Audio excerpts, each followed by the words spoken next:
J'ose croire que nous sommes en bonne santé, n'est-ce pas? Et que, hormis la bonne santé dans notre chair, notre âme bénéficie du repos. Alléluia. La paix est pour notre esprit. Le repos est pour notre âme. Alléluia. Celui qui habite sous l'abri du Très-Haut repose à l'ombre du Tout-Puissant. J'aime ça. Je dis, c'est moi qui dis, hein. Ce ne sont pas les circonstances qui dictent cette situation-là. Ma célébration ne dépend pas des conditions dans lesquelles je me trouve. Je célèbre Dieu pour ce qu'il est, pas pour ce que je suis. Je ne sais pas si quelqu'un... Non, le culte, nous le recevons de lui. David disait, nous recevons de ta main ce que nous t'offrons. Donc, tu ne peux pas dire que tu n'as pas de louange pour Dieu. Hein? Parce que la louange vient de lui.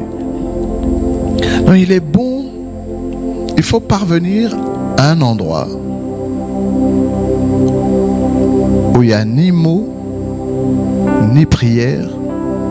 Il faut atteindre le repos. Le degré de cet endroit-là, ça s'appelle pas de l'adoration. Parce que dans l'adoration, il y a quelque chose encore de toi. C'est la contemplation. La contemplation est au-delà de l'adoration. Parce que dans l'adoration, il y a toi, pour adorer, attention, pour adorer, nous recevons de Dieu l'objet avec lequel on adore. C'est Abraham qui l'a dit pour la toute première fois, n'est-ce pas? Abraham a reçu de Dieu Isaac et Dieu redemande Isaac. On ne peut adorer qu'avec ce qu'on a reconnu comme étant venu de Dieu. Là, le mot adoration veut dire servir. Hein? Quand Jésus dit au diable, il est écrit, tu adoreras l'Éternel ton Dieu seul. Lui seul. Adorer, c'est servir. Mais c'est donner à Dieu ce que nous avons reçu de lui. L'adoration, ce ne sont pas les notes de musique. L'adoration, ce ne sont pas des mots. Les 24 vieillards adorent et rendent à Dieu les couronnes qu'ils reçoivent. Ça va? L'adoration n'est pas une offrande. L'offrande, généralement, c'est comme, je donne un exemple. On a un autre, vous avez un peu de finance en main, et quand vous enlevez la dîme, vous n'offrez pas à Dieu la dîme. Vous rendez à Dieu la dîme. Donc la dîme, c'est l'adoration.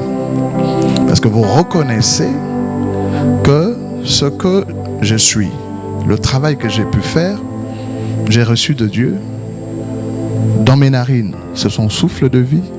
Dans mes poumons, c'est son air. Dans mon sang, c'est son oxygène. Donc tout est de lui. Alors il dit, dans ce tout que tu reconnais que je t'ai donné, le 10e est à moi. Donc quand vous donnez la dîme, c'est un culte d'adoration. Retenez, adorer, c'est remettre à Dieu ce qu'on a reçu de lui. Maintenant, si dans ce 100% de ce que vous avez par exemple $1000, 1000 euros, vous avez donné 100 euros, vous n'avez rien fait. Ce n'est pas vous qui avez béni Dieu. C'est Dieu, vous reconnaissez que Dieu vous a béni. Donc vous lui donnez 100. 100 là, c'est à lui. Mais si vous prenez sur les 900 autres, 100 vous ajoutez, c'est une offrande. Les 100 là sont une offrande. Parce que ce n'est pas à lui. C'est vous qui faites l'offrir. D'accord? Offrir. Offrande, c'est offrir. Donc, l'apôtre Paul dira que donner avec Dieu aime celui qui donne avec joie. La dîme, il n'y a pas de joie à donner. La dîme, c'est le culte. C'est comme ça, vous voyez la bataille avec la dîme. C'est comme ça que le Seigneur peut dire, vous êtes des voleurs. Parce qu'on ne peut voler que ce qui est autrui. Mais si vous rajoutez 50 et tout, ça c'est une offrande. Vous comprenez la différence? Donc il y a une règle, l'adoration, c'est remettre à Dieu ce qu'on a reçu de lui, reconnaissant que cette part-là, c'est la sienne. Alors, il y a des gens, maintenant il y a des actions de grâce et tout. Mais la contemplation, il n'y a plus rien à en donner. Déjà, vous avez déjà tout donné, vous-même vous êtes donné, et Dieu maintenant se manifeste à vous. Il vous apparaît. Le Dieu de gloire apparu à notre... Parce que Dieu ne vient pas, Dieu ne se déplace pas, il est partout. Dieu se manifeste. Alors lorsqu'il se manifeste tel qu'il est, à un certain niveau, il y a un silence de 30 minutes même au ciel. On est là, on le voit tel qu'il est. Il n'y a plus de culte. C'est le silence total. L'Éternel a apparu dans le camp. Peu de personnes arrivent à cet endroit-là. Et vous restez 6 heures dans la présence de Dieu sans rien dire. Mais vous savez qu'il est là. Lui ne vous dit rien, vous ne lui dites rien. Cela m'est arrivé une fois quand le Seigneur m'apprenait ces choses. Je suis resté devant Dieu, lui n'a rien dit, moi je n'ai rien dit. 4 heures, on se regardait. 4 heures de temps. Il y avait une période de ma vie où je devais mourir dans la prière. Ce n'est pas la mort physique, mais vous allez là-bas pour qu'il vous ressuscite. Et j'ai jeûné constamment. Je n'avais pas je jeûnais 3 jours, 21 jours, non. J'ai dit, si tu ne m'apparais pas, tu ne te révèles pas à moi, plutôt c'était révélé. Tu ne te révèles pas à moi, tue-moi. Donc je n'ai pas de raison d'être. Tous les jours, je priais de minuit à 7 heures du matin, tous les jours. Je ne causais avec personne. Moi, pour que j'ouvre ma bouche, pour que je vous parle, j'entends Dieu me dire, dis-lui ceci. Chaque mot qui sort de ma bouche, j'entends le Seigneur. Donc quand on cause, tu ne me verras pas causer. Tu peux dire des choses, je ne te réponds pas. Avant que j'ouvre ma bouche, le Seigneur dit, dis-lui ça. C'était une période intense de ma vie. Puis un jour dans la prière, j'entre dans la chambre, je me mets à genoux, je dis, Seigneur, je l'entends me dire, chut. J'avais regardé l'heure, il était 14 heures. Quand il a fait, je suis resté calme, en train de le regarder. Quand je dis regarder Dieu, il y a des gens qui se demandent comment. Votre esprit voit Dieu. Je suis resté là, en train de le regarder, à genoux, à côté de mon lit. Pas une seule seconde, j'ai entendu même le bruit dehors. Quand j'ai terminé, j'ai fait Amen, il était 18 heures. Je n'ai pas senti mon corps ni mes genoux me faire mal pendant 4 heures. C'est là où j'ai compris qu'il y a au-delà de l'adoration ce qu'on appelle la contemplation. Et ce qui nous transforme à son image, c'est la contemplation. Moïse a vu le buisson ardent. Il a eu le bâton avec des miracles. Il a fait des miracles en Égypte. Il a ouvert la mer Rouge. Moïse va à la montagne et dit, fais-moi voir ta gloire. Il voulait juste le voir un peu. Alléluia. Écoutez, ce que dit Jésus dans Luc chapitre 11, il dit, quand vous priez, dites notre Père. Si dans votre esprit, dans le mien, dans chacun de nos esprits, on n'est pas convaincu de la paternité divine, la prière est difficile. Parce que, quelque part, Dieu n'exauce pas la prière. Les mots, il exauce la foi. C'est absolument pas de la prière, de la foi. Ta foi doit être une foi qui voit en Dieu ton Père. Ça va? Jésus a été efficace dans la vie de prière. Parce qu'il avait cette conscience. Vous voyez, il ne commence pas le ministère sans cette déclaration filiale. Celui-ci est mon fils. Quand il est tenté par le diable, c'est en tant que fils de Dieu. Quand on l'a crucifié, on lui a posé une question. Dis-nous, es-tu le fils de Dieu? Il a dit, vous verrez le fils de l'homme venir. Dès qu'il a dit ça, ils ont dit, il n'y a plus rien. Ils ont bouché les oreilles. Le plus grand mystère du cosmos. On a posé la question à Job. Connais-tu son fils? Vous connaissez ce texte dans Job? Hein? Connais-tu son fils? Je peux les lire rapidement. Donc, tout le mystère entre l'occultisme, tout ce que vous voulez savoir, c'est le secret du mystère caché dans tous les âges. Je crois que c'est dans Job, hein? Connais-tu son fils? Je lis rapidement ce texte. Job, juste avant les psaumes. Hein?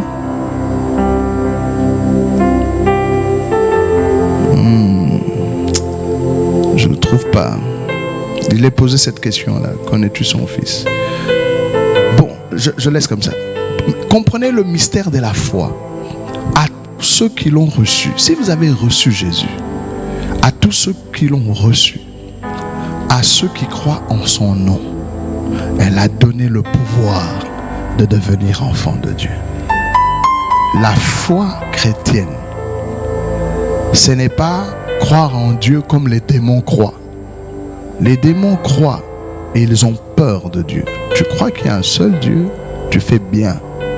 Les démons aussi le croient et ils tremblent.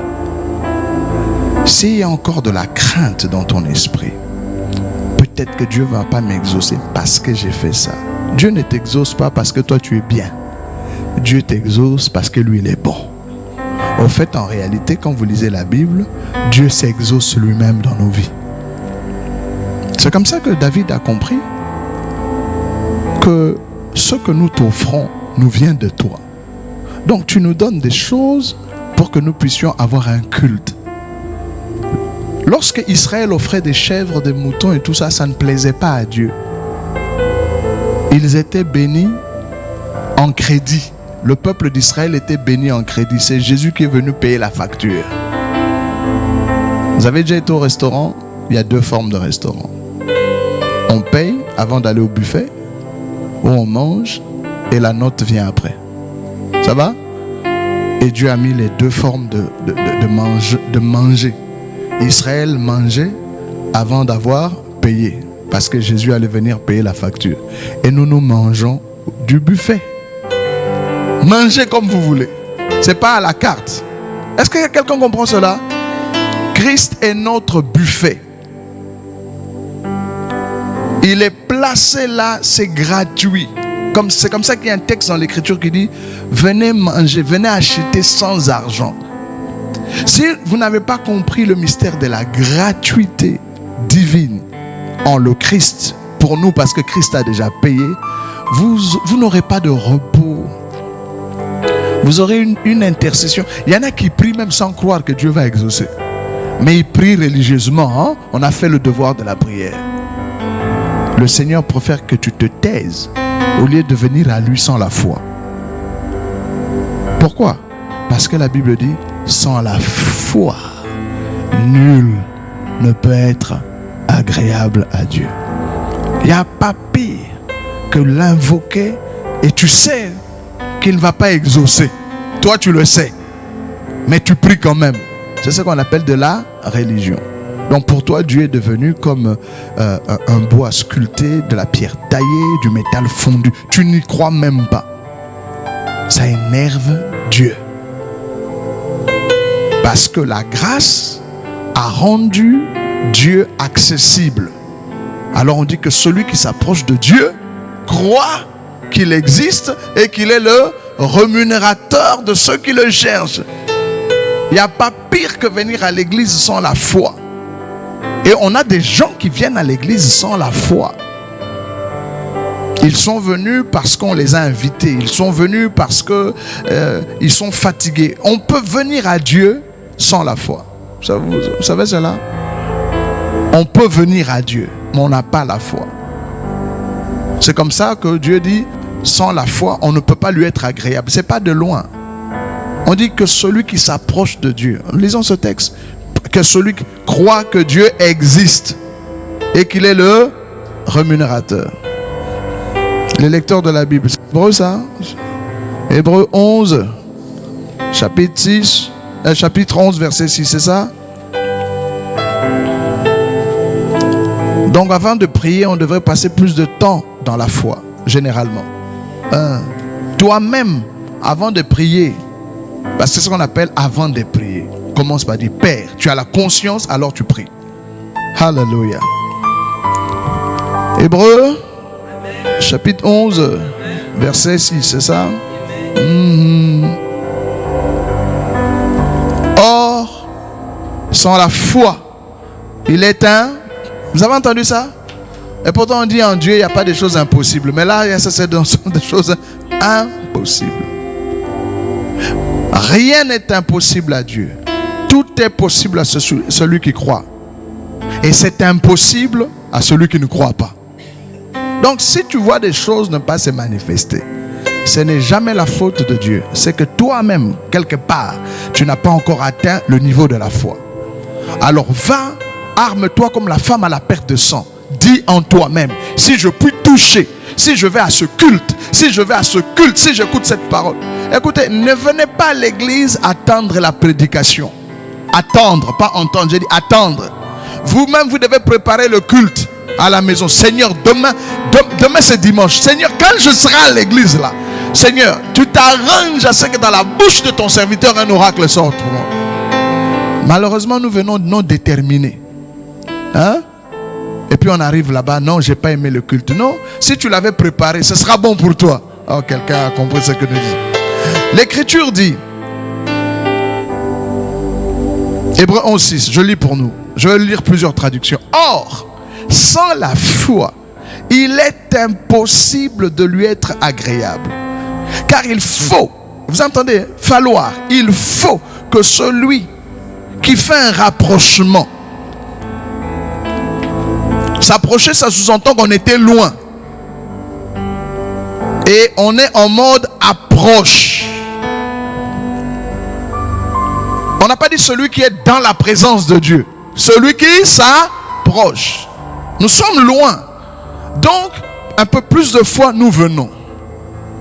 Nous venons chaque jour. Si tu vois quelqu'un obtenir son miracle, tu ne sais pas combien de kilomètres il a marché en esprit. Celui qui fait un rapprochement, qui veut être proche de Dieu, il faut avoir la foi pour être proche de Dieu. Pour venir au trône de la grâce. Quand on dit, approchons-nous, vous avez entendu ça? Le trône de la grâce, nous quittons un point A vers le point trône. Approchons-nous. Tu es loin, tu es encore loin, tu te plains. Dieu t'exauce quand tu seras à côté de lui. Approchons-nous du trône de la grâce. C'est Hébreux 4:16, n'est-ce pas? On dit venez. Et on dit maintenant il faut venir avec la foi. C'est quoi la foi? La foi n'est pas difficile. La foi n'est pas une émotion. La foi n'est pas un sentiment. La foi, c'est une conscience juridique. Tu connais tes droits. Ça veut dire quoi la foi? La foi vient de ce qu'on entend. Ce qu'on entend vient de la parole de Christ. On nous dit ce que Christ a fait pour nous. Vous comprenez ça? Il faut qu'on t'explique ce qu'il a fait pour toi. Alors tu comprendras que c'est gratuit. Il a enlevé l'inimitié. Le voile est déchiré. Il faut t'asseoir et puis avoir une structure mentale qui te permette de comprendre ces choses. Tu médites, tu te dis, ah bon, c'est gratuit, c'est déjà fait. Je peux manger, je peux boire. C'est un état. Il faut que ton esprit l'accepte. Et puis tu l'imagines. Vous savez qu'Abraham marche avec Dieu. Dieu lui parle, je te bénirai, je ferai de toi un père de multitude. Abraham ne croit pas. Alors on l'envoie dehors compter le nombre d'étoiles. Le type a refusé de croire. Il a refusé de compter. Il a préféré croire. C'était plus... Quoi? On dit, regarde les étoiles, compte-les si tu le peux. Vous savez qu'Abraham n'a jamais compté. On dit simplement Abraham crut. Donc croire est plus facile que se mettre à réfléchir. Qu'est-ce qui est difficile? On te dit qu'on a payé pour toi. Abraham, tu crois? Il dit à Dieu, qu'est-ce que tu me donneras? Dieu lui dit, ah bon, dehors, viens, allez. Assieds-toi là. Allez, compte les étoiles. Le type a regardé des centaines de milliards. Il dit, non, je crois. On ne va pas passer du temps à compter. Tu n'auras pas la foi quand tu as lu toute la Bible. Tu auras la foi parce que tu as accepté ce qu'on te dit. La foi ne vient pas de la parole de Dieu. La foi vient de ce qu'on a compris de Christ. Simple. Jésus est mort pour toi. Amen. Accepte simplement. Il est même mieux de dire oui, même si tu n'as pas compris, mais accepte simplement. On te fera comprendre après. Oh, quelqu'un comprend ça là. Donc, l'Écriture dit, au sujet de la grâce, approchons-nous. Approcher, c'est pas être, c'est venir. Approcher, c'est quoi? C'est venir petit à petit. Ça peut être rapidement, mais c'est par étapes. Le trône est là, approche-toi. Et celui qui s'approche du trône, on dit déjà qu'il s'arme de la foi. Or, sans la foi, il est impossible de lui être agréable. Car il faut que celui qui s'approche de Dieu, croit que Dieu existe et qu'il est le rémunérateur de ceux qui le cherchent. Je peux lire rapidement une autre traduction? Personne ne m'a répondu, donc peut-être qu'il est temps d'arrêter. Écoutez la traduction Nouvelle Bible Seconde. Or, sans la foi, il est impossible de lui plaire. Là, on n'a plus dit agréable, on a dit ici plaire. Car celui qui s'approche de Dieu doit croire que celui-ci est, que Dieu est, et qu'il récompense ceux qui le cherchent. Tu cherches Dieu et on te récompense.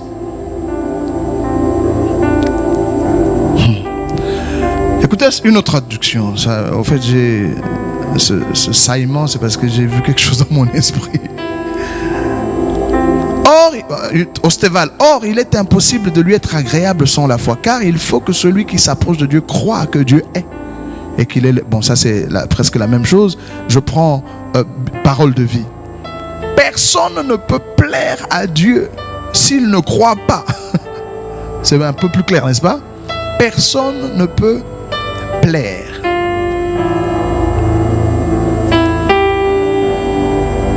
Quelque chose qui plaît ou qui est agréable, quand on regarde à la chose, elle nous repose, elle nous fait du bien. C'est ça qu'on appelle plaire. Ça me plaît, ça me plaît. Ça veut dire que mes sens sont détendus. Il n'y a pas de stress quand la chose me plaît. Vous allez voir une certaine lueur agréable sur le visage. Au fait, quand quelque chose ne te plaît pas, tu regardes ça un peu avec anxiété. Imaginez-vous que quand Dieu te voit venir, Dieu sur son fauteuil, il dit waouh, regardez celui-là qui vient. regardez comment il vient.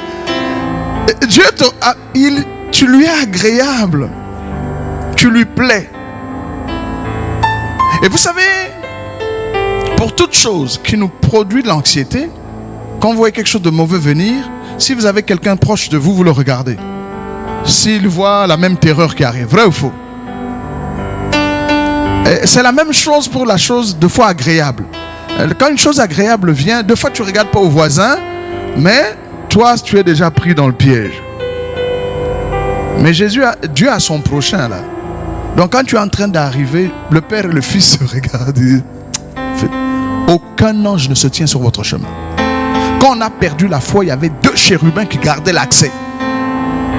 Mais depuis que Christ le voile est déchiré, dès que tu approches, Jésus sait déjà que tu approches. Parce que c'est lui qui produit la foi. Oh, quelqu'un comprend. Et le Père t'attend. Oh, hallelujah. On dit, personne ne peut plaire. C'est ça agréable.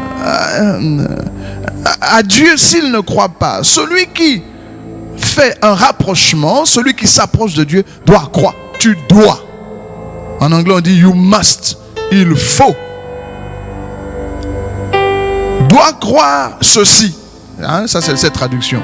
Personne ne peut plaire à Dieu s'il ne croit. Celui qui s'approche de Dieu doit croire ceci. Dieu existe. Et il récompense ceux qui le cherchent. Ça c'est parole de vie. Bible du Sommeur. Or, sans la foi, il est impossible de lui être agréable. Car celui qui s'approche de Dieu doit croire qu'il existe et qu'il récompense ceux qui se tournent vers lui. Alléluia. Une autre traduction rapidement. Bible catholique crampon. Or, sans la foi, il est impossible de plaire à Dieu, car il faut que celui qui s'approche de Dieu croit qu'il existe et qu'il est le rémunérateur de ceux qui le cherchent. C'est presque la même chose. Français Martin dira quoi? Or, il est impossible de lui être agréable sans la foi, car il faut que celui qui vient à Dieu croit que Dieu est et qu'il est le rémunérateur de ceux qui le cherchent. Ainsi de suite. Croire, c'est quoi? Croire, c'est accepter un fait. C'est pas nécessairement comprendre tous les mécanismes de ce fait. Quand tu prends un téléphone, tu achètes un téléphone pour en faire usage, tu ne comprends pas toute la technologie du téléphone. Tu ne bénéficies que des applications. Qui t'a dit que tu vas connaître Dieu, comprendre Dieu? Non, on t'a dit d'accepter. Et la première école, c'est la création. Quand tu vois le soleil, la lune et les étoiles, il y a quelqu'un qui a fait ça. La foi est cette simple manière d'être lucide en acceptant. Le problème est que nous, on aime douter de tout. Vous aimez commencer par le doute. Non, la foi est ça. Tu as la foi. Quand tu t'es assis sur cette chaise-là, comment tu savais que le pied n'est pas cassé? Non, tu crois. Tu ne pries jamais pour que le soleil se lève le lendemain matin. Qu'il dit à Dieu, bon, Seigneur, je vais dormir cette nuit, hein? Alors n'oublie pas de mettre le soleil demain. Hein? Fais aussi que l'oxygène ne manque pas dans la nature. Hein? Arrange-toi. Non, tu sais que ça va être... Donc, il y a de ces choses simples qui prouvent que ça va marcher. Je viens te dire ce soir, ça va très bien pour toi. Accepte-le. Je crois à ta place. Des fois, tu es comme Lazare dans un tombeau. Tu n'as ni foi ni émotion. Mais Jésus a prévu que même les morts puissent entendre la voix de Dieu.